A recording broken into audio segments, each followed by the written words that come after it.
Good morning दोस्तों। मैं Shashikant Kumar SK Ram classes में स्वागत करता हूं। तो आइए शुरू करते हैं बिहार बोर्ड की क्लास 10 का हिंदी साहित्य। हिंदी साहित्य जो है दो भागों में विभक्त है, काव्यखंड और गद्यखंड। तो आज हम शुरू करेंगे काव्यखंड।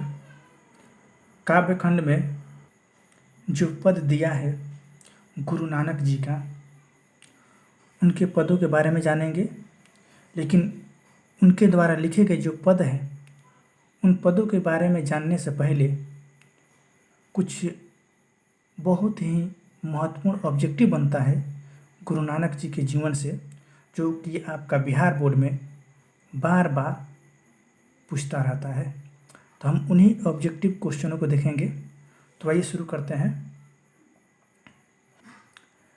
पहला नंबर तो हम जान लेते हैं गुरु नानक जी का जन्म कहाँ हुआ था, कब हुआ था, उस जगह का नाम क्या कहलाता है ना। तो एक नंबर में याद रखिएगा, गुरु नानक का जन्म जो है 1469 ईस्वी में, कब, 1469 ईस्वी में तलवंडी ग्राम, ये बार बार पूछा हुआ है, कहाँ हुआ है, तलवंडी ग्राम, जो कि जिला पड़ता है लाहौर, है ना। तो गुरु नानक जी का जन्म 1469 ईस्वी में जिला लाहौर और गांव तलवंडी में हुआ था। एक नंबर ऑब्जेक्टिव कि अगर सवाल पूछे कि गुरु नानक जी का जन्म कहाँ हुआ था तो तलवंडी ग्राम में, अगर जिला पूछ देता है तो लाहौर में, अगर ईस्वी पूछता है तो 1469 ईस्वी में। यहाँ से 3 सवाल आपका क्लियर हुआ। दूसरा नंबर पॉइंट, जहाँ पे गुरु नानक जी का जन्म हुआ था वह जन्म स्थान, जहाँ पर गुरु नानक जी का जन्म हुआ था वह जन्म स्थान क्या कहलाता है, किस नाम से जाना जाता है, तो वह जन्म स्थान नानकाना साहब, नानकाना साहब, नानकाना साहब के नाम से जाना जाता है। ये तीसरा नंबर सवाल आपका क्लियर हुआ। चौथा नंबर, ठीक है। अब आइए नेक्स्ट देखते हैं। जो नानकाना साहब है, जो कि गुरु नानक जी का जन्म स्थान है, वो अब कहाँ पड़ता है, ये भी पूछता है कि गुरु नानक जी का जन्म तलवंडी ग्राम में हुआ था, जो कि जिला लाहौर है, और जन्म स्थान नानकाना साहब कहलाता है। वो अब कहाँ पड़ता है, तो पाकिस्तान में पड़ता है, ठीक है। नेक्स्ट, इनके पिता का नाम कालूचंद खत्री, पिता का नाम क्या था, कालूचंद खत्री था। इनके पिता का नाम क्या था, कालूचंद खत्री था। और माता का नाम तृप्ता, माता का नाम था तृप्ता, और उनकी जो पत्नी थी उनका नाम था सुलक्षणी, ठीक है। खैर ये सवाल उतना पूछता नहीं है, लेकिन जो पूछता है वो मैं बार बार आपको रिपीट कर दे रहा हूँ कि उनका जन्म स्थान, जन्म कब हुआ था, अब जो है जन्म स्थान नानकाना साहब अब कहाँ पड़ता है, तो पाकिस्तान में पड़ता है। गुरु नानक जी के पिताजी चाहते थे कि ये कौन, गुरु नानक जी व्यवसाय में अपना समय दे, कोई व्यवसाय करे, परंतु इनका मन जो था व्यवसाय में नहीं लगता था। इनका मन सबसे ज़्यादा भक्ति की ओर आकर्षित होता था, ठीक है। इसलिए इन्होंने अपना ध्यान ज़्यादा से ज़्यादा भक्ति की ओर आकर्षित की। अगला सवाल आपका पूछता है, जो पूछता है उस पर आपको ध्यान देना है ना। ये सवाल, गुरु नानक जी ने हिंदू और मुसलमान, है ना, दोनों की समान धार्मिक उपासना पर बल दिया है। ये लाइन आप अपनी किताब में टिक लगा लीजिएगा कि इन्होंने, कौन, गुरु नानक जी ने हिंदू और मुसलमान दोनों की समान धार्मिक उपासना पर बल दिया है। अब देखिए इनकी जो मुख्य बातें हैं, इन्होंने किसने? गुरु नानक ने वर्णाश्रम जो व्यवस्था है उसके बावजूद कर्मकांड भी है, तो इन्होंने वर्णाश्रम व्यवस्था कर्मकांड का विरोध करके निर्गुण ब्रह्म की भक्ति का प्रचार किया। इन्होंने वर्णाश्रम व्यवस्था और कर्मकांड का घोर विरोध किया है और इन्होंने निर्गुण ब्रह्म की भक्ति का प्रचार किया है। तो यहाँ से एक सवाल बनता है कि गुरु नानक किस भक्ति धारा के कवि है? गुरु नानक किस भक्ति धारा के कवि है? तो निर्गुण भक्ति धारा। निर्गुण भक्ति धारा के कवि है कौन? गुरु नानक जी। इन्होंने क्या किया है? मक्का मदीना की यात्रा भी की है। याद रखिएगा, इन्होंने मक्का मदीना तक की यात्रा भी की है। अब देखिए यहाँ से सबसे मेन सवाल, मुगल सम्राट बाबर, कौन? मुगल सम्राट बाबर से इनकी भेंट भी हुई है। तो पूछ सकता है निम्नलिखित में से कौन से गुरु कौन से भक्त की मुलाकात बाबर से हुई है? तो गुरु नानक जी का। गुरु नानक जी का मुलाकात मुगल सम्राट बाबर से हुई थी। यानी हम कह सकते हैं कि गुरु नानक जी बाबर के समकालीन है। ठीक है, नेक्स्ट देखते हैं। गुरु नानक जी ने सिख धर्म का कौन सा धर्म? सिख धर्म का प्रवर्तन किया है। तो सिख धर्म का प्रवर्तक किनको कहा जाता है? गुरु नानक जी को। ठीक है, सिख धर्म जो जुड़ा हुआ है वो गुरु नानक से जुड़ा हुआ है। ऐसे भी सिख संप्रदाय के 10वें गुरु गुरु गोविंद सिंह है, लेकिन प्रथम जो है गुरु नानक जी को माना जाता है। ठीक है, अब आइए नेक्स्ट देखते हैं। ये बताते हैं इनकी रचनाओं में हिंदी में जो ब्रज भाषा है और खड़ी बोली दोनों का मेल है। ब्रज भाषा और खड़ी बोली दोनों का मेल है ना। लेकिन इसे कोई आपको उतना ध्यान नहीं देना। इस पर आपको जो मैं बता रहा हूँ उन्हीं चीज़ों को आपको नोट करना है, बाकी चीज़ों को छोड़ देना है। एक और सवाल पूछता है, सिख धर्म के 5वें गुरु कौन थे? तो गुरु अर्जुन देव। सिख संप्रदाय के 5वें गुरु अर्जुन देव थे। 1604 ईस्वी में इन्होंने गुरु ग्रंथ साहिब के नाम से प्रसिद्ध हुआ। गुरु नानक जी के रचनाओं को संग्रह किए कौन? गुरु अर्जुन देव। गुरु अर्जुन देव सिख धर्म के कौन गुरु थे? 5वें गुरु थे। और उन्होंने संग्रह किया जो गुरु ग्रंथ साहिब के नाम से प्रसिद्ध हुआ। कब? 1604 में। अब आइए जानते हैं गुरु नानक जी की कुछ प्रमुख रचनाएं जो बिहार बोर्ड में बार बार पूछता है। देखिए, पहला जपू जी, आशा दीवार, रहीरास। ये रहीरास बहुत बार रिपीट किया हुआ है बिहार बोर्ड में। रहीरास किसकी रचना है? तो गुरु नानक जी की रचना है। रहीरास किनकी रचना है? गुरु नानक जी की। सोहिला। अंत में बहुत इम्पोर्टेंट सवाल, सबसे VVI पूछता है बिहार बोर्ड में। आप क्वेश्चन बैंक उठाकर देख सकते हैं कि वाह ये गुरु निम्नलिखित में से कौन से भक्त अपने जीवन के अंतिम क्षण में वाह गुरु कह के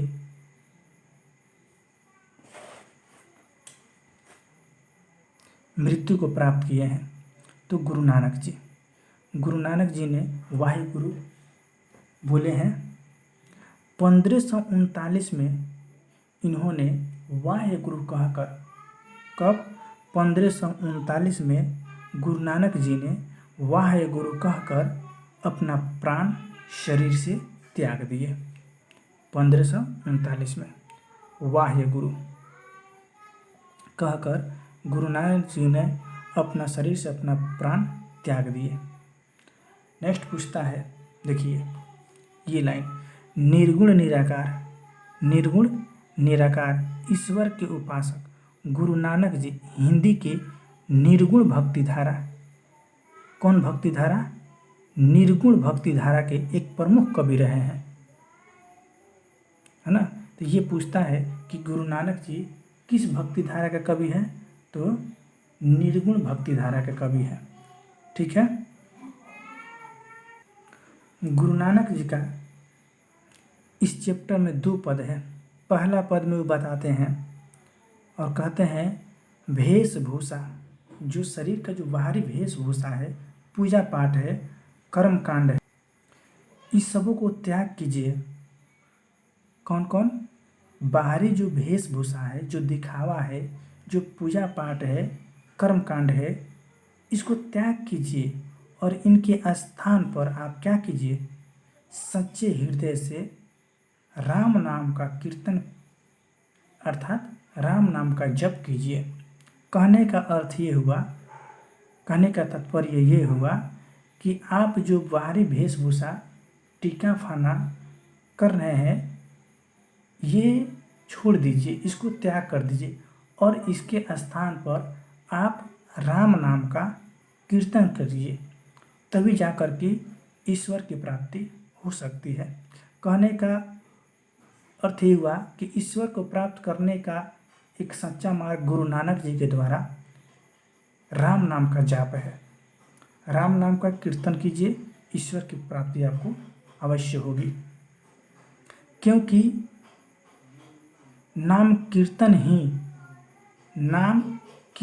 ही सच्ची अस्थाई शांति देकर व्यक्ति को दुखमय जीवन के पार पहुंचाता है। कहने का मतलब ये हुआ कि जब तक आप सच्चे दिल से सच्चे मन से राम नाम के कीर्तन का जाप नहीं कीजिएगा, तब तक आपका जीवन में जो दुख है, उस दुख से आप पार नहीं पाइएगा। इसलिए इन्होंने राम नाम के कीर्तन के जाप पर बल दिया है। ये प्रथम पद है। दूसरा पद में बताते हैं, दूसरा पद में, ये प्रथम पद है, ये दूसरा पद में बताते हैं कि सुख दुख में एक समान उदासीन रहते हुए मानसिक दुर्गुणों से ऊपर उठकर अंतःकरण की निर्मलता हासिल करने पर जोर देना है। तो दूसरा पद में इन्होंने बताया है और कहते हैं कि जो व्यक्ति दुख को दुख नहीं मानता है, जिसे सुख सुविधा के प्रति कोई आसक्ति नहीं है और न ही किसी प्रकार का भय है, और जो सोना को मिट्टी जैसा मानता है, जो किसी की निंदा से न तो घबराता है न ही प्रशंसा सुनकर गौरवान्वित होता है, जो लाभ मोह एवं अभिमान से परे है, वैसे ही व्यक्ति के हृदय में ब्रह्म का निवास होता है। तो दोस्तों, ये संक्षेप में रहा। आइए हम इसको देखते हैं विस्तार से, ताकि आपको किताब पढ़ने की जरूरत नहीं पड़े। ये प्रथम पद है गुरु नानक जी का, राम नाम बिनु बिरथे जगी जन्मा। राम नाम बिनु बिरथे जगी जन्मा, ये प्रथम पद है। पढ़ते हैं, राम नाम बिनु बिरथे जगी जन्मा।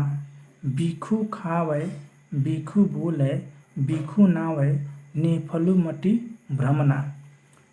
पुस्तक पाठ व्याकरण बखाड़ संध्या कर्म निकाल करे। बिनु गुरु शब्द मुक्ति कहाँ प्राणी राम नाम बिनु अर्जुन मरै। ढंड कमंडल सीख धूत सिक्खा सुत धोती तीर्थ गौनु अति भ्रमणो करे। राम नाम बिनु शांति न आवे जपी हरि हरि नाम सुपरि परै। जटा मुकुट तन भस्म लगाई वसन छोड़ी तन नगन भया। जेते जिय जंत जल थल, महियल जत्र तत्र तू सरब जिय। गुरु प्रसादी राखिले, जन को हरिरस, नानक झोली पिया। ये जो पद दिए हैं गुरु नानक जी ने, जो बताए हैं इन पदों के माध्यम से, वे कहते हैं कि जो भगवान का भजन अर्थात राम के नाम का स्मरण नहीं करता है, उसका संसार में आना यानी मानव शरीर पाना व्यर्थ चला जाता है। जो व्यक्ति भगवान का भजन अर्थात राम का नाम का स्मरण नहीं करता है, उसका संसार में आना यानी मानव शरीर पाना व्यर्थ चला जाता है। बिना कुछ बोले बिखू खाए, बिखू बोले बिखू नवै, निफलु मटि भ्रमना। बिना कुछ बोले विष का पान करता है तथा माया रूपी मृत तृष्णा में भटकता हुआ मर जाता है, अर्थात इस माया रूपी संसार में भटकता हुआ अपना शरीर को त्याग देता है। अर्थात कहने का मतलब है राम का गुणगान न करके माया जाल में फंसा रहता है और शास्त्र पुराण की चर्चा करता है। ठीक है, सुबह शाम वंदना करता है, जो कि इस बात को साबित करता है कि वह इस माया की जाल में फंसा हुआ है अर्थात उलझा हुआ है। इससे उसके जीवन की मुक्ति नहीं मिलती है। गुरु नानक जी बताते हैं कि जब तक आप भगवान का भजन नहीं कीजिएगा,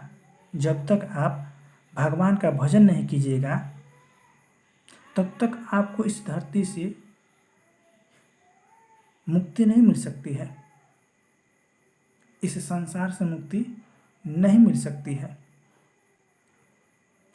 आप जो है सांसारिक माया मोह में उलझे हुए रहते हैं और ऐसा ही भटकते हुए भ्रमण करते हुए इस जीव योनि से मुक्त हो जाते हैं। गुरु नानक जी बताते हैं, ढंड कमंडल सीखा सुत धोती, तीर्थ गौनु अति भ्रमणो करे। कि आज के ऐसे कुछ प्राणी है जो बाहरी दिखावा के लिए डंडा, कमंडल, टीका, फना, जनेऊ धारण करते हैं और तीर्थ यात्रा करते रहते हैं, लेकिन राम नाम के बिना उनकी शांति नहीं मिल सकती है। जब तक भगवान का नाम लेकर आप उनका कीर्तन भजन नहीं कीजिएगा, तब